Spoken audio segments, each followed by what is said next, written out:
رسول الله ما بعد.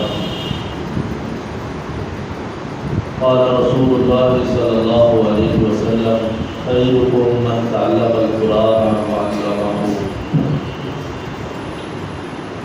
دوسرا بزرگی اللہ وحدہ لا شریک کے درود و سلام کی بادشاہ امام الانبیاء تاجدار مدینہ میرے اور آپ سب کے دلوں کی بہار جناب محمد رسول اللہ صلی اللہ علیہ وآلہ وسلم کی ذات بابرکات کے واجب الاحترام یہ حدیث آپ نے تیسری دفعہ سن رکھی ہے، خیرکم من تعلم القرآن وعلمہ. تم سب سے بہتر وہ ہے جو قرآن پڑھتا ہے اور پڑھاتا ہے. یہ اسم تفضیل کا صیغہ ہے، یعنی اس سے بڑھ کر فضیلت اور کسی کو بھی جناب محمد رسول اللہ صلی اللہ علیہ وسلم نے نہیں دی. فرمایا کہ خیرکم تم سب سے بہتر ہے، صرف یہ نہیں کہا کہ بہتر ہے، فرمایا تم سب سے بہتر وہ ہے جو اللہ کا قرآن پڑھتا بھی ہے اور پڑھاتا بھی ہے. اور یہ راوی حدیث ہے سیدنا عثمان بن عفان رضی اللہ تعالی عنہ.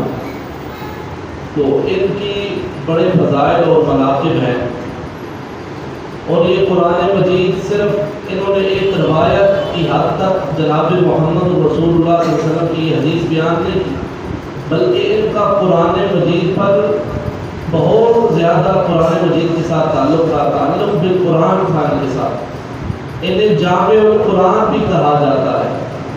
اللہ اکبر.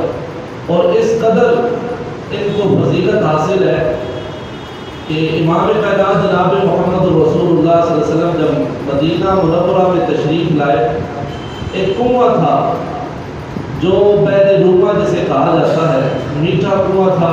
یہ یہودی کا کنواں تھا، وہ پانی فروخت کرتا تھا. اور یہودی آپ کو پتہ ہے خبیث ہوتے ہیں، وہ تکلیف دیتا تھا مسلمانوں کو اور بڑا ستاتا تھا، پانی بھی بیچتا تھا اور ساتھ اس کی جو نفرت تھی اس کا بھی اظہار کرتا تھا. جناب محمد رسول اللہ صلی اللہ علیہ وسلم کو علم ہوا تو میرے نبی نے فرمایا اشتری تو بحر روما، کون ہے جو بحر روما کنویں کو خریدے اور خرید کر اس کا ڈول چھوڑ دے. یعنی یہ نہ کہے کہ یہ میرا ڈول ہے، میں نے کنواں خریدا تھا پہلے میں پانی دوں گا، اس طرح کی کوئی بات نہیں. عام جس طرح عام مسلمانوں کا حق ہے اسی طرح اس کا بھی حق ہو. تو حضرت عثمان غنی رضی اللہ تعالی عنہ، ایک ہوتا ہے تجارت بندہ کرتا ہے، تجارت میں منافع ہوتا ہے، منافع ساری دنیا لگاتی ہے. اور حضرت عثمان غنی رضی اللہ تعالی عنہ نے اس وقت جو کنواں خریدا تھا ان کے پاس جو مال تھا وہ راس المال تھا، یعنی جس مال کے ساتھ تجارت کی جاتی ہے وہ مال انہوں نے لگایا. اللہ. ایک ہوتا ہے تجارت کی منافع ملا وہ لگانا، ایک ہوتا ہے جس سے تجارت کرنی ہے وہ مال لگا دینا. اور ایک وجہ نہیں، امام کائنات محمد رسول اللہ صلی اللہ علیہ وسلم نے جنت کی بشارت دی اور جیش عسرہ جب ہوا تو اس وقت میرے نبی نے جب چندن کا اعلان کیا تو بہت کچھ حضرت عثمان غنی رضی اللہ تعالیٰ نے دیا. تو آخر میں سونے کے سکے محمد رسول اللہ صلی اللہ علیہ وسلم کی جھولی میں ڈالے. تو میرے نبی سکوں کو کبھی اس طرح الٹ پلٹ کر رہے تھے اور میرے نبی کا اس وقت سونے سے زیادہ میرے نبی کا چہرہ چمک رہا تھا. اور جناب محمد رسول اللہ صلی اللہ علیہ وسلم فرماتے ما ضر عثمان ما عمل بعد اليوم، آج کے بعد عثمان اگر کوئی عمل بھی نہ کرے، اللہ ما ضر عثمان ما عمل بعد اليوم، اے عثمان آج کے بعد تجھے کوئی بھی عمل نقصان نہیں پہنچائے گا. اس کا معنی کیا ہے؟ یہ نہیں ہے کہ عثمان اس کے بعد گناہ کرے گا، تو نہیں، معنی یہ ہے کہ عثمان نے اتنی بڑی نیکیاں کر لی ہیں اس کے بعد کبھی عثمان گناہ کر نہیں سکتا. اللہ. تو آپ دیکھیں کہ عثمان رضی اللہ تعالیٰ عنہ کا قرآن مجید کے ساتھ کس قدر محبت ہے. یہ بیت اللہ کے اندر حتیم کے مقام پر ایک دفعہ نہیں کئی بار زندگی میں انہوں نے ایک ہی وتر کی ایک ہی وتر میں پورا قرآن مجید پڑھا. اللہ. رات کے وقت وتر کی. اور یہ ممکن ہے، ایسا نہیں ہے کہ بندہ ممکن نہ ہو. کہ ایسا ہوتا ہے کہ جس کا قرآن مجید کے ساتھ بڑی محبت ہوتی ہے، پیار ہوتا ہے، اللہ رب العالمین اس کی زبان پہ قرآن مجید کو ہلکا کر دیتے ہیں، آسان کر دیتے ہیں۔ کئی لوگ قرآن مجید پڑھتے ہیں نا بیچارے، ایک صفحہ پڑھنا پڑ جائے تو پتہ نہیں کتنا ٹائم لگ جاتا ہے۔ تو ایک حافظ قرآن ہو جس کا قرآن مجید کے ساتھ محبت ہو، وہ چند منٹوں میں کئی صفحے پڑھ دیتا ہے، بلکہ 12-13 منٹ میں ایک پارہ مکمل کر دیتا ہے۔ اللہ اکبر۔ تو حضرت عثمان غنی رضی اللہ تعالیٰ عنہ کا یہ پیار و محبت ہے، اور میں قربان جاؤں جب آخری وقت آیا، صرف آپ دیکھیں اس وقت جب جناب محمد رسول اللہ صلی اللہ علیہ وسلم کی وفات ہو گئی، پھر اس کے بعد حضرت عثمان غنی رضی اللہ تعالیٰ عنہ قرآن مجید کو جمع کیا، 7 نسخے بنائے، 7 نسخے بنائے، صحیح بخاری وغیرہ میں ہے کہ 7 نسخے بنائے قرآن مجید کے، 7 نسخے بنا کر 7 مصحف بنا کر جہاں جہاں مسلمانوں کی حکومت تھی وہاں تک بھجوا دیے، پہنچا دیے۔ اور جب آخری وقت تھا، وہ مسلمانوں حضرت عثمان رضی اللہ تعالیٰ پیاسے بھی تھے، بھوکے بھی تھے، 40 دن تک بتایا جاتا ہے، مورخین کہتے ہیں 40 دن تک نہ پانی گھر میں گیا، نہ کھانے کے لیے کوئی چیز گئی۔ اللہ اکبر، زندہ کیسے رہے رب کی دیکھے شام۔ تو حضرت عثمان غنی رضی اللہ تعالیٰ عنہ کو جب باغیوں میں شہید کیا، یہ بھی ذی الحجہ کا مہینہ تھا، وہ تمام بڑے کبار صحابہ حج کے لیے گئے تھے، تو یہ مدینہ میں تھے، تو ان کو اس وقت باغیوں نے ان کے گھر میں گھس کر جب شہید کرنے لگے نا، تو اللہ اکبر، اس وقت حضرت عثمان رضی اللہ تعالیٰ عنہ بھوکے اور پیاسے ہیں، لیکن رب کے قرآن کی تلاوت کو نہیں چھوڑا، سامنے قرآن پڑھا ہے اور قرآن کی تلاوت کر رہے ہیں، ظالموں نے شہید کیا۔ اللہ اکبر۔ تو خون حضرت عثمان رضی اللہ تعالی عنہ کا اس قرآن مجید پہ گرا، اور امام کائنات محمد رسول اللہ صلی اللہ علیہ وسلم کے حدیث سے بات ہے، جس عمل پہ بندہ فوت ہوتا ہے اسی عمل پہ کل اٹھایا جائے گا۔ قیامت کے دن لوگ اٹھیں گے، پتہ نہیں کیا کیا ان کو پریشانیاں ہوں گی، اللہ ہم سب کو پریشانیوں سے محفوظ فرمائے، آخرت کی سختی سے محفوظ فرمائے۔ حضرت عثمان رضی اللہ تعالیٰ عنہ تلاوت کرتے ہوئے اٹھے، اللہ کتنا بڑا احساس ہے، کتنا بڑا مرتبہ ہے، یعنی قرآن کے ساتھ تعلق ہونا چاہیے، تعلق بالقرآن ہونا چاہیے، اور ان کے بڑے فضائل و مناقب ہیں۔ غالباً جامع ترمذی کی روایت ہے، امام کائنات محمد رسول اللہ صلی اللہ علیہ وسلم فرماتے ہیں کہ قیامت کے دن اللہ رب العالمین اللہ ان کو بڑا اعزاز دیتا ہے، جو قرآن مجید پڑھنے والے ہوتے ہیں ان کا بڑا مقام و مرتبہ، اللہ کی نگاہ میں بڑے معزز لوگ ہیں یہ لوگ۔ تو فرمایا کہ اللہ رب العالمین کہیں گے ان للہ اہلین من الناس، اور میرے اہل و عیال کہاں ہیں، یعنی میرے خاص بندے کہاں ہیں؟ تو فرشتے جواب دیں گے اللہ تو عظمت والا ہے، رب العالمین ہے، تیرے کون ہیں؟ فرمایا وہ میرے خاص بندے ہیں جو دنیا میں قرآن پڑھا کرتے تھے، قرآن کے ساتھ محبت کیا کرتے تھے۔ اللہ، تو اللہ رب العالمین کو بلوا کر اپنے عرش کے قریب ان کو جگہ عطا فرمایا۔ تو یہ تھوڑا اعزاز ہے، رب العالمین پوچھے دینا اللہ اکبر تو میرے وہ بندے کہاں ہیں، پھر ان کو بلا کر اعزاز دینا، مرتبہ دینا۔ اور آپ دیکھیں کہ یہ جو فرشتے ہیں نا، یہ قرآن مجید کی تلاوت نہیں کرتے، اللہ اکبر، اللہ کی عبادت کرتے ہیں، تلاوت نہیں کرتے، قرآن کے ساتھ بڑی محبت ہے، اللہ اکبر، بڑی محبت ہے۔ بہت ساری حدیث ہیں، آپ دیکھیں کہ اتنا پیار اور محبت ہے، جب ایک طالب علم قرآن مجید کی تعلیم کے لیے گھر سے نکلتا ہے تو یہ ان کے پاؤں کے نیچے اپنے نورانی پروں کو بچھا دیتے ہیں، اللہ، اتنی محبت کرتے ہیں۔ اور آپ دیکھیں کہ ایک بندہ تھا، اس نے مذاق اڑانا، ملحد تھا، اس نے کہا دیکھو جی تمہارے نبی پاک صلی اللہ علیہ وسلم کے حدیث میں آتا ہے جب یہ بچے جاتے ہیں قرآن مجید پڑھنے کے لیے تو نیچے نورانی فرشتے پر بچھا دیتے ہیں۔ اس نے مذاق اڑائی، کہتے ہیں فرشتوں کے پاس تو ٹوٹ جاتے ہیں، انہیں بڑی تکلیف دیتے ہیں۔ بچے جب آ رہے ہوتے ہیں، جب چھٹی کر کے جاتا ہے، اور ہوتا ہے طالب علم جب چھٹی کرتا ہے تو بھاگتے ہیں گھر کی طرف، وہ کہتا ہے آہستہ آہستہ آؤ، نیچے تمہارے پاؤں کے نیچے فرشتوں کے پر ہے، مذاق بناتا تھا۔ اللہ اکبر، اللہ نے رب العالمین کو عبرت کا نشانہ بنا دیا۔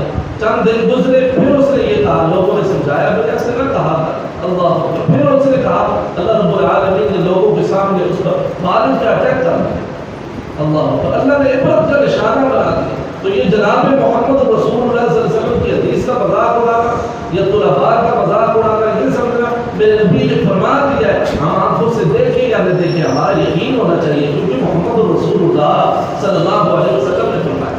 اور آپ دیکھیں کہ جب یہ بچے آتے ہیں، کوئی بھی طالب علم قرآن مجید سیکھنے کے لیے آتا ہے تو میں یہ نورانی فرشتے اس کے پاؤں کے نیچے اپنے نورانی پروں کو بچھا دیتے ہیں، یہاں تک کہ جب وہ قرآن مجید کی تلاوت کرتا ہے تو یہ بڑے اطمینان کے ساتھ بیٹھ کر اللہ کے نورانی فرشتے تلاوت سن رہے ہوتے ہیں۔ اللہ، آپ دیکھیں سورہ کاف کی ایک صحابی رسول تلاوت کر رہے تھے، تلاوت کرتے کر صحیح بخاری کی حدیث ہے، تلاوت کر رہے ہیں تو اوپر سے کوئی روشنی آتی ہے، تو گھوڑا جو ان کا تھا، ان کے پاس بیٹا سویا ہوا تھا یا تو گھوڑا جو ان کا تھا بڑا بلکتا تھا، وہ اوپر سے روشنی آ رہی ہے، گھوڑا تو ڈر ہے، پتہ نہیں کیا ماجرا ہے، تو یہ تلاوت کر رہے ہیں، تو کہتے ہیں اللہ کے رسول اوپر سے کوئی روشنی آتی تھی، میں نے ایک دفعہ تلاوت بس کر دی، پھر دوبارہ شروع کی تو پھر بس کر دی، مجھے ڈر لگا تھا کہ یہ گھوڑا میرے بچے کو کچل نہ دے، اللہ کا نقصان نہ پہنچا دے، تو میرے امام فرماتے ہیں اگر تم تلاوت کرتے رہتے تو یہ اللہ کے نورانی فرشتے زمین پہ اتر آتے، صبح لوگ ان کو دیکھ لیتے۔ اللہ،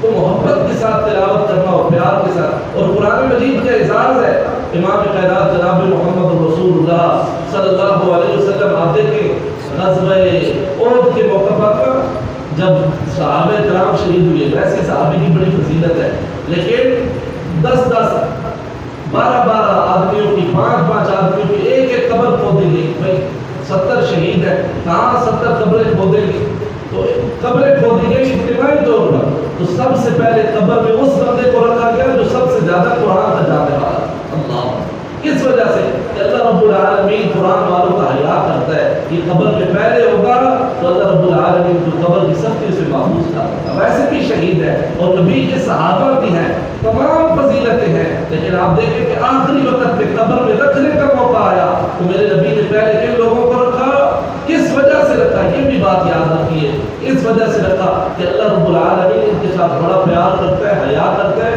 ان کی وجہ سے پوری قبر والوں پہ پسند اللہ رحمت نازل فرماتا ہے۔ اللہ اکبر، تو یہ اعزاز ہے قرآن مجید کا، اور قرآن مجید کے الفاظ، یہ جو الفاظ ہیں الحمدللہ سے شروع کرنا والناس کی سین تک، یہ یاد کرنا، یہ اعزاز ہے حفاظ کے لیے، ان طالب علموں کے لیے اسے یاد کرنا اعزاز ہے۔ 2 طبقے ہیں اس قرآن مجید کی حفاظت کر رہے ہیں، یاد رکھیے، ایک طبقہ وہ ہے جو اسے لفظی یاد کرتا ہے، ایک طبقہ وہ ہے جو قرآن مجید کے معنی مفاہیم پر پہرا دے رہا ہے۔ آج دنیا کا کوئی شخص اٹھ کر قرآن مجید کی ایک زبر، ایک زیر کو تبدیل نہیں کر سکتا، کیونکہ اگر کرے گا تو حفاظ اس کا توڑ کر دیں گے، بتائیں گے کہ تم نے یہاں زبر غلط لگائی ہے، زیر غلط لگائی ہے۔ اور دوسرا، آج دنیا کا کوئی شخص قرآن مجید کے مفاہیم معانی کو غلط نہیں کر سکتا، غلط بیان نہیں کر سکتا، اگر کرتا بھی ہے تو علماء اٹھ کر جواب دیتے ہیں کہ یہاں تو نے ڈنڈی ماری ہے، یہاں تو نے یہ ظلم کیا ہے، اللہ کے قرآن کو بدلنے کی کوشش کی ہے۔ لہذا جب تک حفاظ زندہ ہے نہ اللہ کے قرآن کی لفظی غلطی ہو سکتی ہے، جب تک علماء زندہ ہے معنی اور مفاہیم کی بھی غلطی کوئی کر سکتا نہیں ہے۔ کرتے ہیں لوگ، یہ بات یاد رکھیے، لیکن علماء حق اٹھ کر ان کا جواب دیتے ہیں کہ یہاں تو نے کذب بیانی کی ہے، اللہ کے قرآن پر جھوٹ باندھا ہے، یہ ایسی کوئی بات نہیں، اللہ پر جھوٹ باندھا ہے۔ جیسے کہ یہودیوں کی فطرت تھی نا، وہ اپنی طرف سے لکھتے تھے تو کہتے تھے عند اللہ، اللہ کی طرف سے ہے، تو ایسی کوئی بات نہیں ہے۔ آج آپ کو اس واقعہ سناتا ہوں، بات ختم کرتا ہوں۔ ہارون رشید کے دور میں ایک شخص آیا جو کافر تھا، تو انہوں نے رائٹنگ اس کی بڑی اچھی تھی، انہوں نے اسے دعوت دی، بھائی یار تو مسلمان ہو جائے، تو وہ مسلمان نہ ہوا، واپس الگ ہے۔ اگر وہ اس وقت مسلمان ہو جاتا تو اس کے اعزاز بڑھ جاتا، بھائی یار یہ خلیفہ کے کہنے پر مسلمان ہوا ہے، اعزاز بڑھ جاتا ہے، بڑے آدمی کے کہنے پہ مسلمان ہوا، لیکن وہ مسلمان نہ ہوا، واپس الگ ہے۔ تو 2 سال بعد آیا تو مسلمان ہوا ہوا تھا۔ لوگوں نے پوچھا کہ آپ کو اتنے بڑے آدمی ہیں، مسلمان ہونے کے لیے دعوت دی، تو مسلمان نہیں ہوا، اب تو مسلمان ہو گیا، ماجرا کیا؟ کہتے ہیں ایک بڑی لطیف بات ہے اور بڑی پیاری بات ہے، میں آپ کو بتاتا ہوں۔ میرے حالات کوئی معیشت تنگ ہو گئی تھی تو میں نے تورات کو لکھنا شروع کیا، جلدی جلدی لکھا، یعنی میں نے بہت سارے الفاظ کو چھوڑ دیا، بہت سارے اضافے کر دیے۔ یہودیوں کو میں نے بتایا میں رائٹنگ تھا، وہ آئے اور مجھ سے لے کر چلے گئے، بڑے خوش تھے، جا کے پڑھنے لگے۔ تو کہتے ہیں کچھ عرصہ بعد پھر میری معیشت تنگ ہو گئی تو میں نے انجیل کو لکھنا شروع کر دی۔ کہتے میں نے انجیل کے کئی نسخے لکھے، عیسائیوں کو بلایا، وہ لے کر چلے گئے۔ پیمنٹ مجھے کر دی. کہتے ہیں اسی طرح پھر قرآن کی باری آئی. میں نے کہا چلو آپ قرآن کو لکھتا. تو کہتے ہیں میں نے قرآن مجید کو لکھنا شروع کر دیا. پھر اسی طرح میں نے اضافے کیے, کمیاں کی, کوتاہیاں کی. تو اسی طرح مسلمان لے کر چلے گئے. کہتے ہیں 2 دن نہیں گزرے تھے کہ سارے مسلمان واپس آ گئے, تم نے یہ غلطیاں کی ہیں ان کو درست کر. اللہ اکبر. کہتے ہیں میں حیران ہو گیا. قرآن میں میرے ڈنڈی ماری, انجیل میں ڈنڈی ماری, لیکن وہ لوگ میرے پاس واپس نہیں آئے. جب قرآن میں میں نے غلطی کی, مسلمان میرے پاس واپس آ گئے. میں یقین رکھ کے اللہ پر ایمان لے آیا ہوں کہ قرآن کو کوئی تبدیل کر سکتا نہیں ہے. انا نحن نزلنا الذکر وانا لہ لحافظون. ہم اس کو نازل کرنے والے ہیں, ہم اس کی حفاظت کرنے والے ہیں. تو میرے پیارے بھائیوں اور دوستوں, بزرگوں, ان الفاظ کے لیے, علماء کے لیے دعائیں بھی کیا کریں, اور ممکن ہو سکے تو ان کے ساتھ ضرور اپنا استطاعت کے مطابق تعاون کیا کیجیے. دیکھا کیجیے کہ اگر کہیں پر یہ کمزور ہے ضرور ان کے ساتھ تعاون کیجیے. غلطی کوتاہی ہو جائے تو ان کے لیے دعائیں کیجیے, انہیں معاف کر دیجیے. اللہ رب العالمین یقیناً ہمیں معاف کر دے گا. اللہ سے دعا ہے اللہ رب العالمین ہمارا مل بیٹھنا اپنی بارگاہ میں قبول فرمائے, اور حافظ عبدالرحمان دانش کے والدین کو اللہ رب العالمین اجر عظیم عطا فرمائے. صرف ان کے دوسرے بیٹے نے ماشاء اللہ حفظ کیا جی, ان کے پہلے بیٹے نے بھی قاری صاحب کے پاس حفظ کیا تھا ماشاء اللہ تعالیٰ, وہ بڑا ان کا بیٹا ہے, اور چھوٹے بیٹے نے بھی قاری صاحب کے پاس حفظ کیا ہے. یقیناً یہ بڑی قربانی ہوتی ہے اپنے بچوں کو سکول سے ہٹا کر اور بھیجنا. دنیا کی باتیں بھی ہوتی ہیں, پتہ نہیں یہ کیا ہو گیا ہے, آپ کو پتہ ہے ساری باتیں لوگ کرتے ہیں. تو اللہ رب العالمین اس کے والد صاحب کو بھی اجر عظیم عطا فرمائے, والدہ کو بھی اجر عظیم عطا فرمائے, اور اللہ رب العالمین ان بچوں کو اپنے والدین کے لیے نور نظر بنا دے, اور ان بچوں کو دنیا آخرت میں اپنے والدین کے لیے بڑائی کا ذریعہ بنا دے. خصوصی طور پہ دعا کریں قاری صاحب کے لیے, ادارے کے لیے, اور ان کے والدین کے لیے. آمین یا رب العالمین. وقمائم وغیر جلال وجهك والعظیم سلطان ما عرفناك حق معرفته وما عبدناك حق عبادته. اللهم إني أسألك يا الله بأنك الواحد الأحد الصمد الذي لم يلد ولم يولد ولم يكن له كفوا أحد. يا عزيز يا غفار يا رحيم يا كريم, يا عزيز يا غفار يا رحيم يا كريم. لا الہ الا انت سبحانک انی کنت من الظالمین. اللہ یقیناً ہم تیرے گھر میں بیٹھے ہوئے ہیں. اللہ ہم سب کے سابقہ گناہوں کو معاف فرما. اللہ ہم سب کے سابقہ گناہوں کو معاف فرما. اللہ یہ تیرے قرآن والوں کی محفل ہے, اللہ تیرے کلام والوں کی محفل ہے, اللہ تیرے کلام والوں کی محفل ہے. اللہ اس محفل کی برکت سے اللہ ہم سب کے سابقہ گناہوں کو معاف فرما. اللہ ہم سے درگزر فرما. یا اللہ جس بچے نے حفظ کیا ہے, یا اللہ اسے اپنے والدین کے لیے سب کا جاریہ بنا. یا اللہ اس کے والدین کو اجر عظیم عطا فرما. یا اللہ اس کے والدین کو اجر عظیم عطا فرما. بالخصوص قاری صاحب کی محنت ہے, دن رات کی محنت ہے, اللہ قاری صاحب کو بھی اجر عظیم عطا فرما. یا اللہ قاری صاحب کو بھی اجر عظیم عطا فرما. اللہ دنیا کے پیچھے لگی ہوئی ہے. اللہ یہ تیرے چند لوگ, تیرے خاص بندے, تیرے قرآن پڑھنے والے, تیرے قرآن پڑھانے والے, اللہ ان لوگوں کی حفاظت فرما. اللہ ان لوگوں کی مدد فرما. اللہ ان لوگوں کی حفاظت فرما. اللہ ان لوگوں کی مدد فرما. میرے اللہ ہماری چھوٹی بڑی غلطیوں کو معاف فرما دے. اللہ اس محفل کی برکت سے یا اللہ ہماری دنیا کو بھی بہتر فرما دے, یا اللہ آخرت کو بھی بہتر فرما دے. اللہم آتنا فی الدنیا حسنۃ وفی الآخرۃ حسنۃ وقنا عذاب النار. یا رب لک الحمد کما ينبغی لجلال وجهک ولعظیم سلطانک. اللہ تمام خیر اور بھلائی عطا فرما دے. یا اللہ جتنے بھی شر کے دروازے ہیں اللہ ہم نہیں جانتے کہاں کہاں شر ہے. اللہ تمام شر سے ہماری حفاظت فرما. اللہ تمام فتنوں سے ہماری حفاظت فرما. اللہ آسانیوں والا معاملہ فرما. اللہ دنیا آخرت کی بھلائیاں عطا فرما. برحمتک یا ارحم الراحمین.